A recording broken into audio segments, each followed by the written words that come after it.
नमस्कार, आप सभी लोगों का स्वागत है राइस स्मार्ट हिंदी के प्लेटफॉर्म पर। हम लोग पढ़ रहे हैं व्याकरण और व्याकरण में आज का जो महत्वपूर्ण टॉपिक है वो है संज्ञा पद है या संज्ञा विचार जिसे आप कहते हैं। तो इसको जानने से पहले हमें क्या क्या जानना चाहिए, ये बात जानना बहुत आवश्यक है। तो संज्ञा पद को जानने से पहले देखिए, मैंने यहां लिखा है विकारी पद। तो विकारी पद आया कैसे है? किसी भी भाषा में संप्रेषण के लिए भाषा की जो सबसे छोटी इकाई आपके सामने दिखाई देती है वो होती है ध्वनि, और ध्वनियों को मिला करके यहां पे बन जाता है वर्ण। दो वर्ण क्या होता है? भाषा की सबसे छोटी इकाई है, स्वतंत्र है, जिसका खंड नहीं किया जा सकता और जो सार्थक होता है। दो या दो से अधिक वर्णों के सार्थक समूह को हम क्या कहते हैं भाई? शब्द कहते हैं। और यहां शब्द देखो, जो शब्द होता है तो हमने विकारी शब्द और अविकारी शब्द कहा है। तो ध्वनि, वर्ण, शब्द और इससे आगे आ जाइए तो आता है यहां पर पद। जब कोई शब्द किसी वाक्य का अंग बन करके आता है तो उसे पद कहते हैं। और यहां पे देखो, दो या दो से अधिक सार्थक पदों के समूह को हम यहां पे क्या कहते हैं भाई? वाक्य कहते हैं। तो आज हम ये सीखेंगे ध्वनि, वर्ण, शब्द, पद और वाक्य। इसको क्रम से हम सीखना है, जानना है। तो देखिए, हमने कहा था कि वायु की उपस्थिति में जब भी कोई आवृत्ति होती है तो उसे ध्वनि कहते हैं। ध्वनियां तीन प्रकार की होती हैं, श्रव्य, पराश्रव्य और अपश्रव्य। वे ध्वनियां जो हमें सुनाई देती हैं वो 20 से लेकर के 20,000 हर्ट्ज के बीच में होती है, उन्हें हम क्या कहते हैं? ध्वनि कहते हैं, जो हमें सुनाई देती है। करोड़ों अरबों ध्वनियों में से भाषा वैज्ञानिकों ने हिंदी व्याकरण में 52 वर्ण निर्धारित किए। 52 वर्ण निर्धारित किए। इन 52 वर्णों के जहां पे व्यवस्थित क्रम से हम इसको पढ़ते हैं उसे वर्णमाला कहते हैं। और इस वर्णमाला में कुल 52 वर्ण होते हैं और वर्णों को दो भागों में बांटते हैं, स्वर वर्ण और व्यंजन वर्ण, जो किसी दूसरे वर्णों की सहायता से उच्चरित नहीं होते हैं, अर्थात जो स्वतंत्र रूप से जिनका उच्चारण होता है, वायु मुख से सीधी मात्रा में निकलती है, उसे स्वर वर्ण कहते हैं। और स्वरों की सहायता से जिन वर्णों का उच्चारण हम करते हैं उन्हें हम क्या कहते हैं? व्यंजन वर्ण कहते हैं। इन्हीं स्वर और व्यंजन वर्णों की निर्माण की जो पूरी की पूरी प्रक्रिया है उसे आप स्वर विचार या वर्णमाला विचार में आप पढ़ते हैं। तो स्वर और व्यंजन की बात हो गई। अब देखिए, इन्हीं वर्णों के सार्थक व्यवस्थित समूह को आप क्या कहते हैं? शब्द कहते हैं। और शब्द मुख्य रूप से रचनावली बनावट के आधार पर रूढ़, यौगिक, यौगरूढ़ होते हैं। उत्पत्ति के आधार पर तद्भव, तत्सम, देशज, विदेशज होते हैं। इसी प्रकार आगे बढ़ाते हैं, अर्थ के आधार पर सार्थक और निरर्थक शब्द होते हैं। यही आज का हमारा मुख्य टॉपिक है। जो विकारी शब्द आया है तो यह शब्दों की बात हो गई। और जब कोई शब्द किसी वाक्य का अंग बन करके आता है तो उसे हम पद कहते हैं। देखो, वाक्य का अंग बन करके आता है तो उसे हम क्या कहते हैं? पद कहते हैं। अर्थात दो या दो से अधिक शब्दों के सार्थक व्यवस्थित क्रमबद्ध समूह को हम वाक्य कहते हैं। लेकिन जब कोई शब्द किसी वाक्य का अंग बन करके आता है तो उसे पद कहते हैं। और ये पद दो प्रकार के होते हैं, विकारी और अविकारी पद, जिनमें लिंग, वचन, कारक आदि व्याकरणिक कोटियों का प्रभाव पड़ता है उसे आप विकारी शब्द कहते हैं। विकारी शब्द चार प्रकार के होते हैं, संज्ञा, सर्वनाम, विशेषण और क्रिया के रूप में हमें देखे जाते हैं। जो अविकारी शब्द है उसमें क्रिया विशेषण, समुच्चय बोधक, संबंध बोधक, विस्मय बोधक, ये वाले शब्द आते हैं। तो आज जो चर्चा करने वाले हैं, तो देखो, ये पद परिचय हो गया, पद कैसे बना। और इस पद में जब कोई शब्द किसी वाक्य का अंग बन करके आता है तो वाक्य निर्माण की प्रक्रिया में संज्ञा, सर्वनाम, क्रिया विशेषण या विकारी और अविकारी दोनों तरह के शब्दों को हम प्रयोग में करते हैं, प्रयोग में लाते हैं। ऐसी परिस्थिति में आप देखेंगे कि जो विकारी शब्द है इनमें परिवर्तन हो जाता है। और यह परिवर्तन कैसे होता है, आज इसकी चर्चा हम लोग करने वाले हैं संज्ञा पद में, क्योंकि आज हमारा जो टॉपिक है संज्ञा पद आपको पढ़ना है। तो संज्ञा पद क्या है, इसकी परिभाषा क्या है, कैसे यह विकारी पद है, कैसे वर्ण, शब्द, वाक्य और पद एक दूसरे से जुड़े हुए हैं, इनकी चर्चा आज हम लोगों को जाननी है। तो विकारी व्यवहारिक शब्द 4 प्रकार के होते हैं, ये आपने देख लिया, संज्ञा, सर्वनाम, विशेषण और क्रिया। तो आज का जो टॉपिक है वो है संज्ञा है। देखो सम जमा ज्ञान, सम जमा ज्ञान, देखो ये जो सम जमा ज्ञान है ना, समान रूप से ज्ञान कराने वाले शब्द को हम संज्ञा कहते हैं, जिसे आप अंग्रेजी में नाउन पढ़ते हैं। सम, देखो संज्ञा क्या है? सम जमा ज्ञान, समान रूप से ठीक ठीक ज्ञान कराने वाले तत्व को हम संज्ञा कहते हैं। पारिभाषिक तौर पे इसे मत समझिए, इसे देखिए इसके नाम में क्या लिखा हुआ है। आप पारिभाषिक तौर पे पढ़ते हैं कि जब किसी व्यक्ति, वस्तु अथवा स्थान के नाम को हम क्या कहते हैं? संज्ञा कहते हैं। लेकिन साधारण तौर पे जो विद्यार्थी प्रतियोगी परीक्षा के होते हैं उन्हें समझना चाहिए कि सम जमा ज्ञान, जब भी आप किसी का नाम लेते हैं तो सार्वभौमिक है, पूरी दुनिया में उसका जो नाम है वही सभी लोग जानते हैं। जब आप किसी स्थान का नाम लेते हैं तो वह स्थान पूरी दुनिया में उसी नाम से जाना जाता है।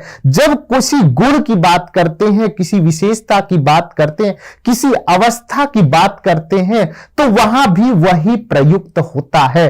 तो सम ज्ञान, समान रूप से ठीक ठीक ज्ञान कराने वाले तत्व को हम क्या कहते हैं भाई? संज्ञा कहते हैं। पारिभाषिक तौर पे देखो, किसी जाति, द्रव्य, गुण, भाव, व्यक्ति, स्थान, क्रिया आदि के नाम को हम संज्ञा कहते हैं। अब देखो यहां बात कह रहा है किसी भी जाति, किसी भी द्रव्य, किसी भी गुण, किसी भी भाव, किसी भी व्यक्ति, किसी भी स्थान या कोई भी क्रिया जो होती है वो सभी क्या होती है? संज्ञा होती है। और देखो यहां पे जो संज्ञा होती है, जब हम किसी वाक्य का निर्माण करते हैं तो इस संज्ञा को सबसे पहले आप क्या कहते हैं? कोई भी संज्ञा कहते हैं। जब यह वाक्य में प्रयुक्त होता है तो कर्ता के रूप में आता है, जब वाक्य के उद्देश्य के रूप में आता है, यह नाम के रूप में आता है। और देखो यह क्या होता है? करने वाला, करने वाला यही होता है जो कुछ काम करता है। तो संज्ञा जो कर्ता के रूप में आता है, प्रथम पद के रूप में आता है। जब भी कोई विचार आपके मन में आता है तो उसमें जो कर्ता है वो आपके सामने आता है। तो ऐसी अवस्था में जो संज्ञा है उसे नैरो सेगमेंट में देखने की आवश्यकता नहीं है। उसके जो प्रॉस्पेक्टस है, उसका जो विषय है, जो उसके मतलब जो उसकी विशेषता है ना, उसको समझिए कि संज्ञा केवल आप जो परिभाषा पढ़ते हैं वही नहीं है। किसी वस्तु की पहचान भी संज्ञा के रूप में ही होती है। किसी वस्तु, किसी द्रव्य, किसी गुण, किसी भाव, किसी व्यक्ति या किसी स्थान, क्रिया की पहचान उस शब्द के माध्यम से हो रही है। तो ऐसी परिस्थिति में जो संज्ञा आप जिसे जानते हैं कि किसी व्यक्ति, वस्तु अथवा स्थान के नाम को आप कहते हैं, उसको एक बड़े स्केल पे देखने की जरूरत है। तब आपको अब देखना पड़ेगा कि संज्ञा के प्रकार कितने होते हैं। सामान्यतः संज्ञा के प्रकार हम या भेद हम इसलिए पढ़ते हैं जिससे वाक्य में उनका जो प्रयोग है, किसी भी वाक्य की निर्मिति में subject plus verb plus object, कर्ता, क्रिया और जो विशेष रूप से वाक्य में जुड़ रहा है, ऐसी परिस्थिति में वह किस सेगमेंट में कैसे आते हैं ये जानना बहुत जरूरी है। तो देखो व्युत्पत्ति के आधार पर संज्ञा के भेद, उत्पत्ति जो है ना, किसी भी शब्द की जो उत्पत्ति है, जो उसका विकास हो रहा है, वो कैसे उसका ओरिजिन हुआ है, इसको ध्यान में रख करके सामान्यतः जो चीज हमने शब्द विचार में पढ़ा था कि जो शब्दों की श्रृंखला है वो श्रृंखला रचना आवलिक बनावट या उत्पत्ति के जो है ना, वो व्युत्पत्ति के आधार पर रूढ़, यौगिक, योग रूढ़ है।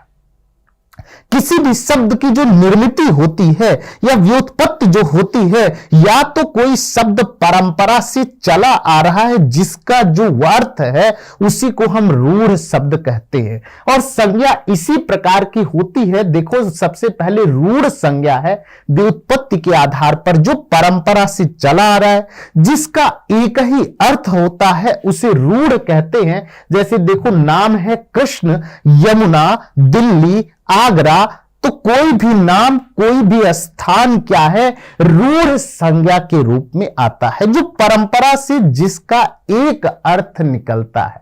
दिल्ली कहने का तात्पर्य सिर्फ दिल्ली होता है, न कि कुछ और होता है। कृष्ण कहने का तात्पर्य कृष्ण होता है, या यमुना कहने का तात्पर्य जो वक्ता कह रहा है यमुना ही होता है। तो ऐसी परिस्थिति में व्युत्पत्ति के आधार पर रूढ़। दूसरा है यौगिक। यौगिक का मतलब होता है जोड़। जब दो शब्द आपस में जुड़ते हैं, ऐसी परिस्थिति में क्या होता है, यौगिक शब्दों का निर्माण होता है। यौगिक संज्ञा कहते हैं, जैसे विद्या जमा आलय बराबर विद्यालय, विद्या ग्रहण करने का स्थान। क्योंकि दो पद आपस में जुड़ करके एक नए अर्थ की प्रतीति करा रहे हैं। तो संज्ञा देखो, विद्यालय एक संज्ञा के रूप में आता है, लेकिन यह यौगिक संज्ञा के रूप में है। नेक्स्ट देखो, जैसे यहां शब्द दिया हुआ है पाठशाला, पाठ जमा शाला बराबर होता है पाठशाला। मतलब कि यहां पे दो पद आपस में जुड़ रहे हैं, लेकिन एक नए अर्थ की, पढ़ने के स्थान की प्रतीति करा रहे हैं। इसी तरह पनघट है, पन और जमा घट से है। पनघट शब्द का है नदी के किनारे का जो भाग है, जो पानी के किनारे का भाग होता है।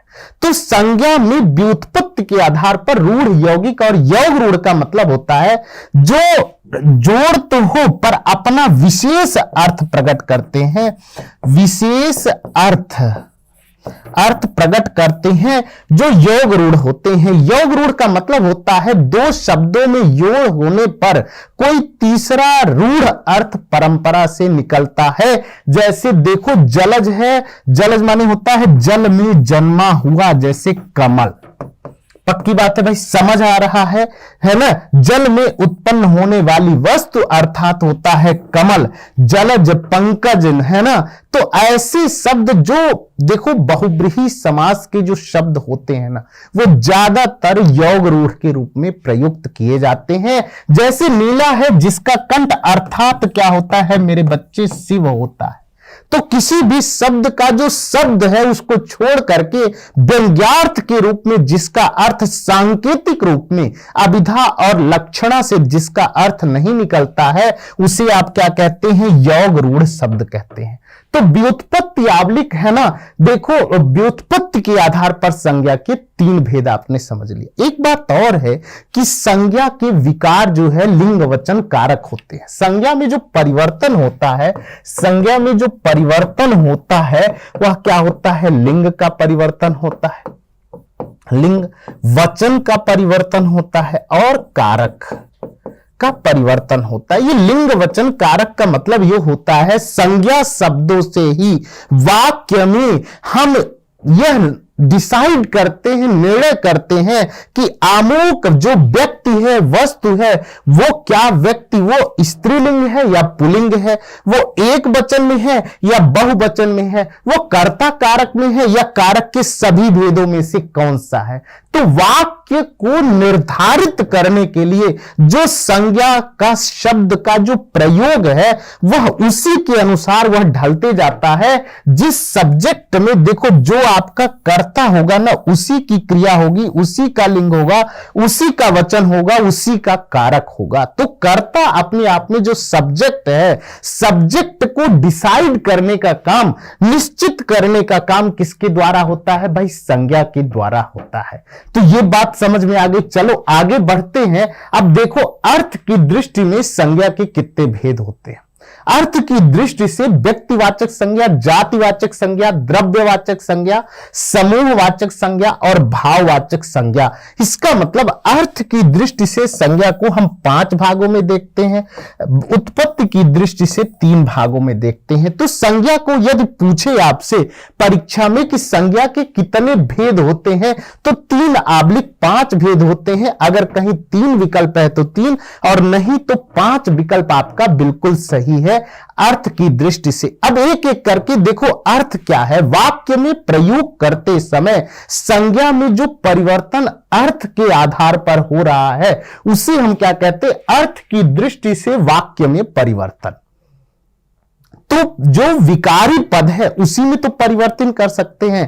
तो जब कोई शब्द में है ना क्या करते हैं, लिंग वचन कारक आदि व्याकरणिक कोटियों में जो परिवर्तित कर सकते हैं। अब देखो व्यक्तिवाचक संज्ञा, जातिवाचक, द्रव्यवाचक, समूहवाचक और भाववाचक, इनमें क्या करते हैं परिवर्तन, आओ एक एक करके जानते हैं। तो सबसे पहला क्या है, व्यक्तिवाचक संज्ञा, जो किसी व्यक्ति, स्थान, वस्तु का बोध कराती है उसे हम क्या कहते हैं, प्रॉपर नाउन कहते हैं, इसे व्यक्तिवाचक संज्ञा कहते हैं। तो मतलब व्यक्तिवाचक संज्ञा का मतलब क्या है, जब किसी व्यक्ति, वस्तु अथवा स्थान का बोध जिन संज्ञा शब्दों से होता है उन्हें आप क्या कहते हैं, व्यक्तिवाचक संज्ञा कहते हैं। चाहे दिल्ली हो, आगरा हो, कलकत्ता हो, भुवनेश्वर हो, पुरी हो, कोई भी स्थान, कोई भी व्यक्ति और कोई भी वस्तु को जब आप इंडिकेट करते हैं ना तो किस माध्यम से करते हैं, व्यक्तिवाचक संज्ञा के माध्यम से।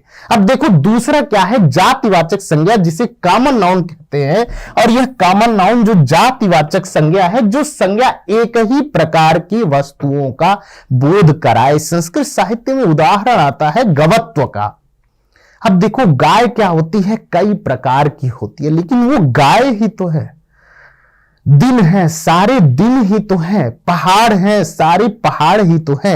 अगर उसमें हम व्यक्तिवाचक और जातिवाचक समझ जाएं, अब किसी व्यक्ति, किसी वस्तु का नाम ले लें, मनुष्य क्या है, देखो मनुष्य क्या है, एक जाति है मनुष्यता में, लेकिन मनुष्य में है ना ब्राह्मण, क्षत्रिय, वैश्य, शूद्र, प्रत व्यक्तिवाचक आ जाता है। तो ऐसी स्थिति में जाति का बोध कराना, संज्ञा का जो दूसरा महत्वपूर्ण टाइप है उसे जातिवाचक कम नाउन कहते हैं। पूरी जाति का बोध कराते हैं, जातिवाचक संज्ञा कही जाती है। जैसे देखो नदी, पर्वत, लकड़ी, है ना। अब देखो यहां पे नदी मतलब कोई भी नदी तो व्यक्तिवाचक संज्ञा, जैसे देखो गंगा, यमुना, सरस्वती, ब्रह्मपुत्रा, ये सारी क्या है, नदियां हैं। लेकिन यहां अगर नदियों का नाम आ जाए तो व्यक्तिवाचक संज्ञा।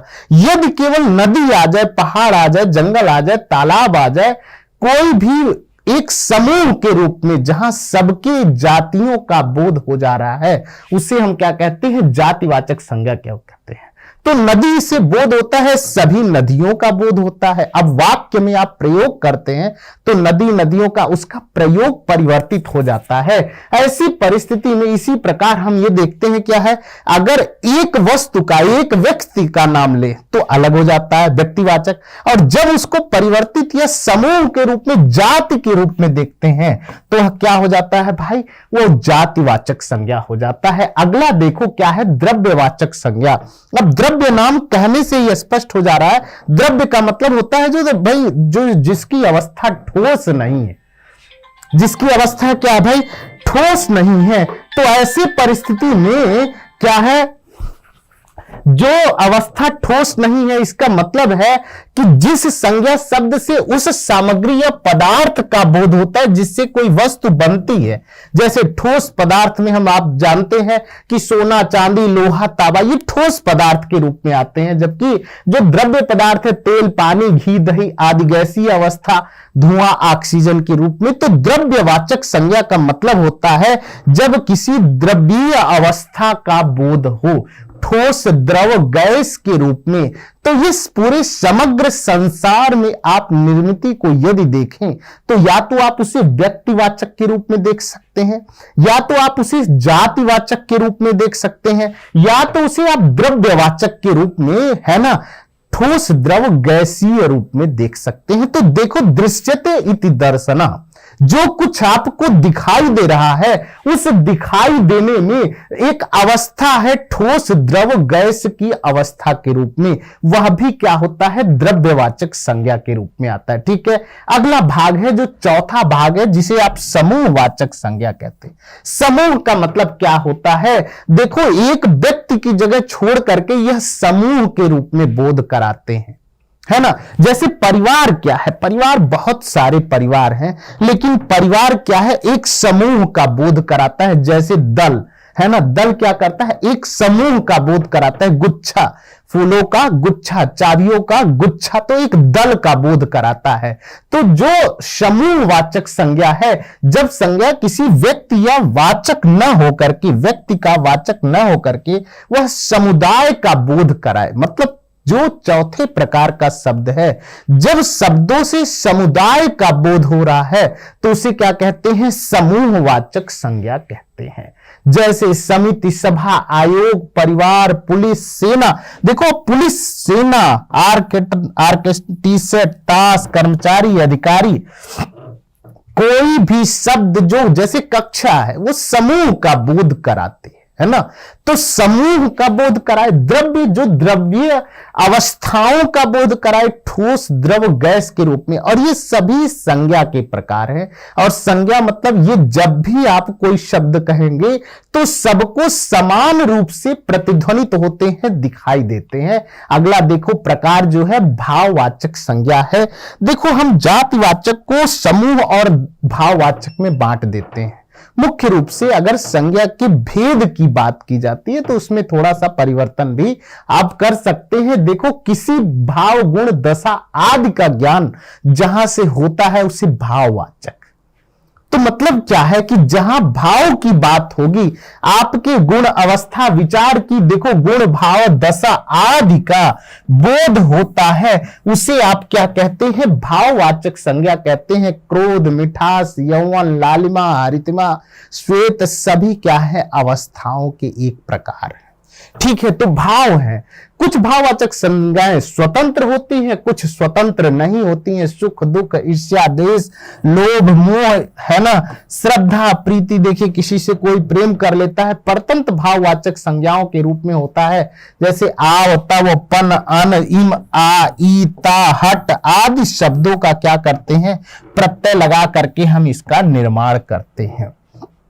तो जातिवाचक से, व्यक्तिवाचक से, समूहवाचक से, सभी से आप भाववाचक संज्ञाओं की निर्मिति कर सकते हैं। तो आपने देखा कि संज्ञा किसे कहते हैं, संज्ञा की परिभाषा क्या है, संज्ञा की कितने भेद होते हैं और उन भेदों में कौन कौन से प्रकार हुए जाते हैं। अब जब देखिए जो आपने पढ़ा इसको सीखने का प्रयास कीजिए। देखिए सबसे पहले जातिवाचक से भाववाचक बनाने का काम हम लोग करने जा रहे हैं। देखो जाति हमने बात किया था, पुरुष क्या है? जाति है। और उसमें जो भाववाचक संज्ञा है वो पौरुषत्व है, पुरुषत्व की। पुरुष में क्या होता है? स्त्री में स्त्रीत्व की संज्ञा होती है, भाव होता है। और पुरुष में पुरुषत्व की होती है। जैसे नारी में नारीत्व की संज्ञा होती है, गुरु में गुरुत्व की। देखो भाव क्या है? गुरु में क्या होता है? गुरुता का भाव होता है, गुरुत्व का भाव होता है। मनुष्य में मनुष्यता का भाव होता है। तो जाति और भाव में परिवर्तन। देखो वाक्यों में इस तरह से शब्दों को हम इस्तेमाल करते हैं कि हम उनका परिवर्तित रूप भी समझ पाए। जैसे देखो अब अगला अगला क्या है? सर्वनाम से भाव कैसे बना रहे हैं? अपना से क्या बनता है? अपनापन बनता है। अपना से क्या बनता है भाई? अपनापन। मम से क्या बनता है? ममतत्व बनता है। निज से क्या बनता है? निजत्व बनता है। तो देखो किसी भी प्रकार में जो सबसे महत्वपूर्ण है वो क्या छिपा हुआ है? वो ये छिपा हुआ है कि जो आपका पूरा का पूरा परिवर्तित रूप है, निज से निजत्व बना हुआ है। अब देखो निज से क्या बन रहा है भाई? निज से निजत्व बन रहा है। तो इस निजत्व को हम क्या देख पा रहे हैं, है ना। नेक्स्ट देखो क्या बन रहा है? आप से आपा बन रहा है। तो जो सर्वनाम से भाववाचक संज्ञा का निर्माण करना या जातिवाचक से भाववाचक का निर्माण करना। अब देखो विशेषण शब्दों से कैसे भाववाचक, जैसे सुंदर शब्द है, सुंदर से क्या बनता है? सुंदरता या सौंदर्य बनता है। वीर से क्या बनता है? वीरता या वीरत्व बनता है। धीर से क्या बनता है? धीरता या धैर्य बनता है। बड़ा से क्या बनता है? बड़प्पन बनता है। तो यहां विशेषण से, जाति से, सर्वनाम से, क्रिया से देखो कैसे घबराना से क्या होता है? घबराहट बन जाता है। थकना से थकान हो जाता है। मिलना से मेल हो जाता है ना। विशेषण से ललित से लालित्य बन जाता है। लाल से लालिमा, भोला से भोलापन, अधिक से अधिक या अधिकता।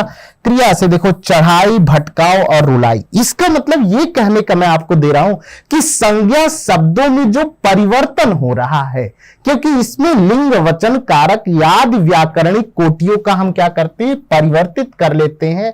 इनको क्या करते हैं? वाक्य में अपने अनुसार इनका प्रयोग कर लेते हैं।